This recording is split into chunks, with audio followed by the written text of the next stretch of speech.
Pasukan Resimen Infanteri Motor ke-78 asal Chechnya berhasil menghancurkan benteng militer Ukraina dalam serangan terkoordinasi di arah Chasiv-Yar. Pada Jumat lalu, intelijen udara Chechnya mendeteksi keberadaan sebuah bunker pertahanan Ukraina. Koordinat lokasi tersebut segera diteruskan kepada operator UAV Groza. Drone kemudian dikerahkan dengan cepat dan melaksanakan serangan presisi tinggi. Dalam rekaman yang diunggah di Telegram Sabtu 2 Agustus 2025, terlihat momen saat target dihantam secara beruntun oleh serangkaian serangan akurat dari udara yang menghancurkan struktur pertahanan tersebut secara total.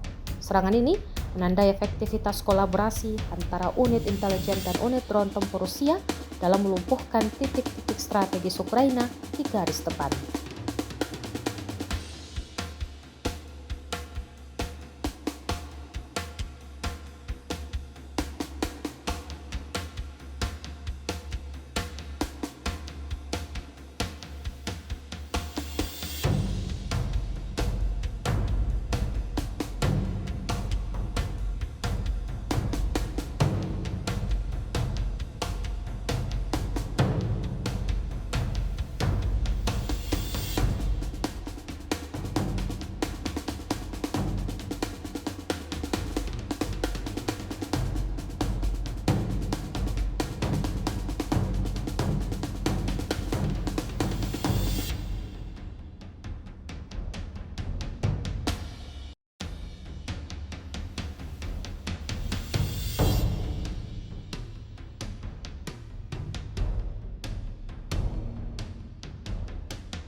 Download Tribun X sekarang, menghadirkan lokal menjadi Indonesia.